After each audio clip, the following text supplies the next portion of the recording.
He estado toda la mañana mirando a todo el asunto de Venezuela, mirando noticias, viendo lo que viene ocurriendo, el estalle social que hay en Venezuela, que creo que muchos en América Latina logramos conectarnos con ese estallido social por lo que ha ocurrido en nuestros países. Nunca vamos a poder decir que entendemos lo que está viviendo Venezuela hace muchos años. A lo sumo podemos acceder a algunas historias desde la empatía, desde ponernos en el lugar del otro. Yo tengo varias personas conocidas, amigos y amigas de Venezuela que han partido de sus países como miles de otros para buscar bienestar para ellas mismas, para sus familias, para encontrar otro tipo de realidad. Y es muy interesante que haya personas que todavía estén diciendo que no pasa nada, que realmente es muy escandaloso lo que se diga de Venezuela, cuando miles y miles de personas han salido de ese país huyendo de lo malo, del hambre, de la necesidad, de la violencia, de la cárcel en que se ha convertido Venezuela para muchos y muchas, para encontrar bienestar en otros lugares. Y en medio de toda la búsqueda, en medio de todo el rollo de leer, de ver videos de lo que está ocurriendo, de ver personas en las calles, de ver todo lo que implica el estallido social y la represión estatal, tengo esta pregunta constante acerca de ¿y qué nos dice el Evangelio en tiempos de crisis social? ¿Qué nos dice Jesús? ¿Para qué nos sirve toda esta idea de la salvación? Que no creo que se limite a después de la muerte. Creo que la salvación ocurre y es en la vida de las personas como individuos, como comunidades. ¿Qué nos dice el Evangelio en medio de tiempos de crisis social en América Latina y hoy específicamente pensando en Venezuela y específicamente pensando en las personas venezolanas que son cercanas a quienes conozco o que de alguna manera he tenido interacción con ellas? Y no tengo un plan, no tengo como una estructura de qué voy a decir, dónde, cuándo y como planificado el punto de detalle y lo que voy a decir para conmover el alma. No tengo nada de eso. Tengo la mente llena de ideas, tengo el corazón lleno de empatía y de solidaridad en medio de lo que está ocurriendo y quiero simplemente conversar acerca de eso. ¿Qué nos dice el Evangelio en tiempos de crisis social? Vamos primero con la intro. Existimos en un mundo caótico, lleno de odios, miedos y angustias. Se hace urgente volver a Jesús, volver al Evangelio, volver al mensaje de bienestar y de esperanza, volver al amor a Dios, al amor propio, al amor por el otro. Teo Cotidiana.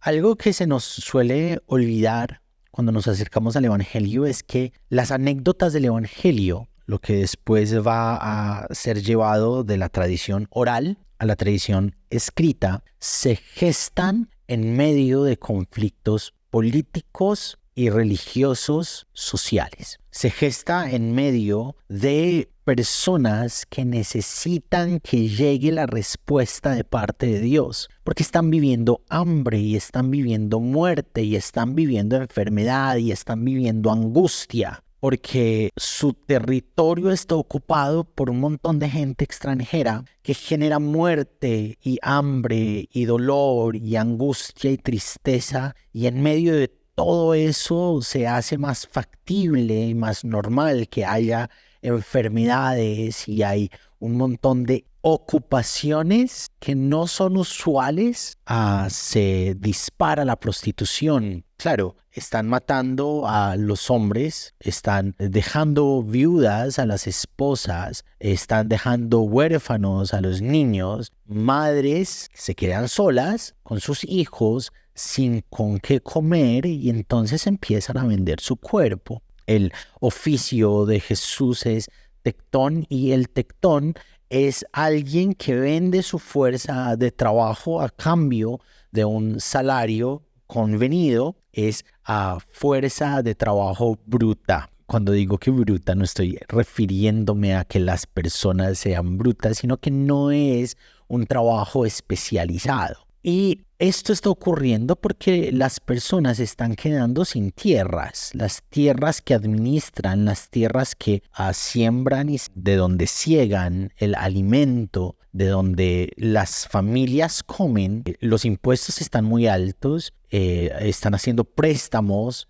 que son muy altos, las cosechas se están perdiendo porque no hay personas que vayan a cegar lo que está produciendo el campo, precisamente porque las tropas romanas entraron y mataron a un montón de hombres, entonces la fuerza productiva estaba mal, están perdiendo las tierras porque no tienen con qué pagar los impuestos, no tienen con qué pagar los préstamos, hay malas cosechas por el clima o porque no hay a quien contratar para hacer lo que se debe hacer. No es de gratis esa metáfora. Hay mucha cosecha, pero no hay quien la recoja. Pocos obreros van al campo. Eso es un reflejo de lo que estaba ocurriendo en la sociedad de la época de Jesús. Entonces, quienes pierden sus tierras necesitan trabajar, empiezan a ofrecer su fuerza de trabajo no especializada a cambio de un salario barato, a ver si logran comprar y comer el pan de cada día. La oración, danos hoy el pan de cada día, no es gratuita, es de personas que saben que es posible que haya días en que no se pueda comer. Hay una crisis social. El imperio romano está explotando los territorios en aras de seguir con sus planes imperiales, de llegar a otros territorios, de acceder a otros recursos, de explotar los recursos de esos territorios. Entonces las economías que antes eran economías familiares, economías tribales, economías rurales, de personas que se alimentan de lo que cosechan en la tierra y que comparten a otras que no tienen el alimento, las economías se tornan a ser, la importancia de la economía viene a ser la ciudad y las intenciones del imperio. Y eso genera hambre, y eso genera desencanto, desesperanza, eso genera enfermedades, eso genera muchas personas accediendo a oficios que están mal vistos como la prostitución, eso genera crisis social, genera angustia, genera oraciones de personas que necesitan que esto tenga solución, oraciones de personas que necesitan que esas promesas de Dios de antaño en las que Él va a intervenir, en las que Él va a hacer justicia, en donde va a abundar y sobreabundar los alimentos, aparece de formas muy simbólicas. Entonces, la tierra donde fluye leche y miel, ¿no? Es como uno de los símbolos que más memoramos, ¿no? en la salida del pueblo de Egipto. Y a lo largo de la escritura nos damos cuenta que las acciones que se narran de Dios ocurriendo para las personas tiene que ver con la gente viviendo el malestar por realidades políticas, por decisiones geopolíticas, por personas que acceden al poder con un corazón al que no le importa la realidad de los demás, solamente le importa su realidad y su poder, que viven en esa burbuja de poder distantes de lo que sea que le esté pasando a la gente. Y la gente se cansa y la gente clama y la gente vive todo esto malo que se está viviendo. Y Dios responde. Y esa es parte de la lógica de Jesús ocurriendo, viviendo, siendo, manifestando el reino de Dios en medio de una época de crisis, en medio de unas realidades de complejidad y de pobreza, en medio de todo lo que estaba ocurriendo, de dolor, de sangre, de llanto, de muerte. El endemoniado que se narra entre las tumbas, que su nombre es Legión, un nombre muy político y militar para la época. Legión es la agrupación de militares romanos y este endemoniado vive entre las tumbas, vive en la muerte y vive herido, se hiere a sí mismo, ¿no?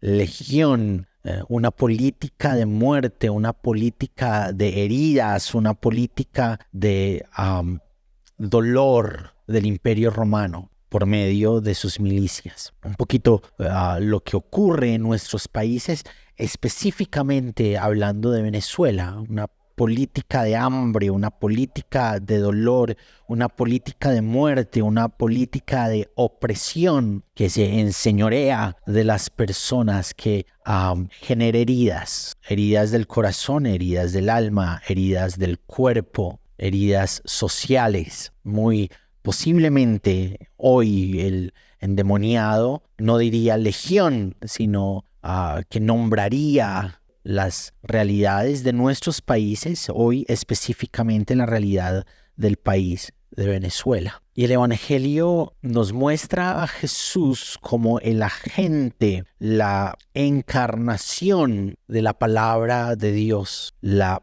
personificación de lo que Dios tiene por decir, la manifestación de todo lo que Dios piensa y quiere y cree y es. Y Jesús se plantea en medio de estas sociedades en crisis como la solución de Dios. Y me parece interesante e importante recordar que la solución de Dios no accede a los lugares de poder, huye de los lugares de poder. Intentan coronar a Jesús, las personas intentan decir, hoy este que nos alimenta de esta manera en medio del hambre, este tiene que ser nuestro rey. Y Jesús se aleja. La esperanza no está en los lugares de poder. Y la palabra de Dios crece en un proceso de humanidad desde abajo, ¿no? Chiquito, en las zonas que no son muy nombradas, que no son muy reconocidas, que no son muy llamativas. En una pequeña aldea al norte de Palestina estaba creciendo la salvación de Dios. Dios con nosotros en los pechos de una mujer campesina. Tras el ejemplo de un Tectón, uno de esos que no sé si en su generación o en alguna generación pasada había perdido las tierras, se las había tenido que jugar aprendiendo trabajos no especializados y a negociar la fuerza de su trabajo. Y Jesús aprende con José a ser Tectón, a vender su fuerza no especializada de trabajo. La salvación de Dios estaba ocurriendo en lo sencillo, en lo cotidiano, de aprender a trabajar, de aprender a vivir, de aprender a existir. Y cuando hablo de Jesús en este momento, estoy pensando en Adriana, por ejemplo, a una compañera y amiga de trabajo, y en su esposo, que en medio de todo este proceso de salir de Venezuela han tenido que aprender desde abajo, en lo sencillo, en lo básico, a hacer cosas que no pertenecen a lo que ellos usualmente hacían como profesionales en Venezuela. Han tenido que pasar de este estatus muy bueno y crecer desde abajo, de a poquitos, pasito a pasito, para escalar a donde están en este momento. Y voy pensando en esa muestra, ese ejemplo de la salvación de Dios ocurriendo en lo sencillo, y voy notando mientras lo pienso la salvación de Dios ocurriendo en lo sencillo de las personas que han tenido que aprender a caminar y a vivir, a trabajar y a existir y a ser lejos de Venezuela en sus realidades cotidianas. Y esa salvación de Dios fue creciendo poco a poco, fue entendiendo que las cosas no estaban bien. Jesús es un referente de crítica al status quo, de denuncia frente a la injusticia. Jesús señala lo que está mal en medio de las estructuras religiosas y políticas de la época. Algunas veces de manera directa y algunas veces de forma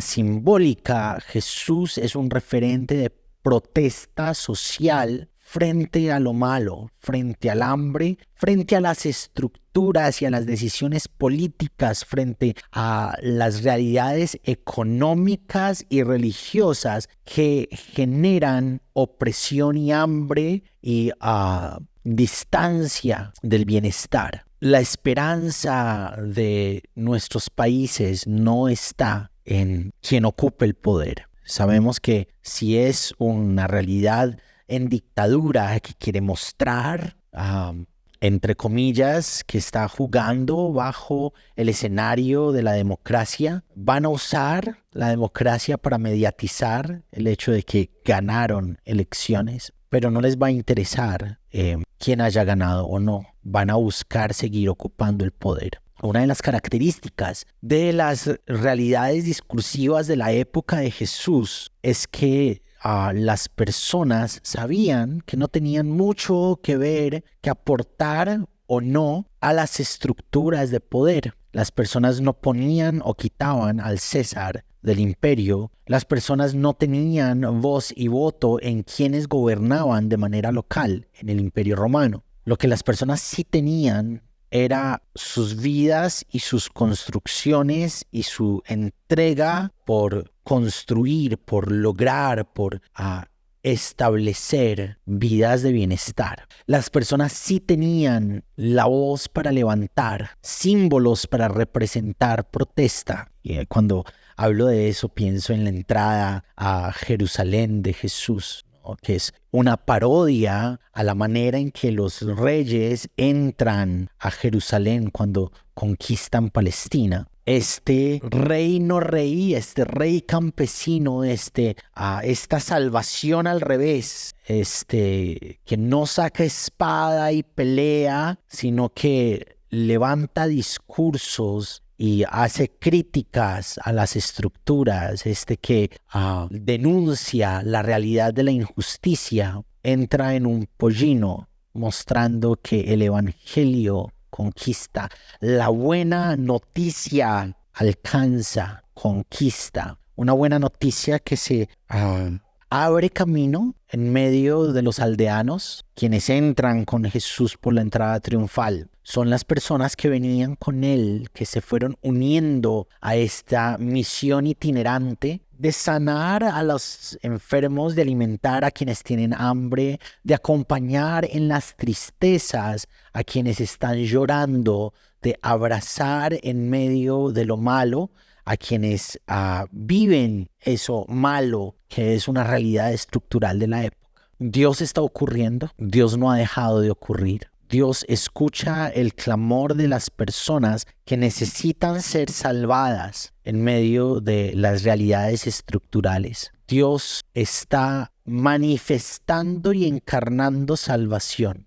Y lo está haciendo a través de cada una de esas personas, venezolanos, venezolanas, que en su día a día están levantando nuevos horizontes de esperanza para sus familias, para quienes les rodean. Lo está haciendo a través de cada uno de esos niños nuevos que están naciendo, que se alimentan de los pechos de sus madres dentro de las realidades sociales en las que se están haciendo lugar. El endemoniado, que se llamaba Legión, tuvo que caer frente a la voz de la salvación de Dios. Eventualmente los regímenes políticos van a caer. Eventualmente los regímenes de opresión van a caer. Ojalá más temprano que tarde. Y en medio de ese proceso de caída, la salvación de Dios se está levantando en medio de cada una de las historias de venezolanos, venezolanas, que viven en el territorio o que salieron del territorio y que están haciéndose lugar día a día, algunas veces con las uñas, en medio de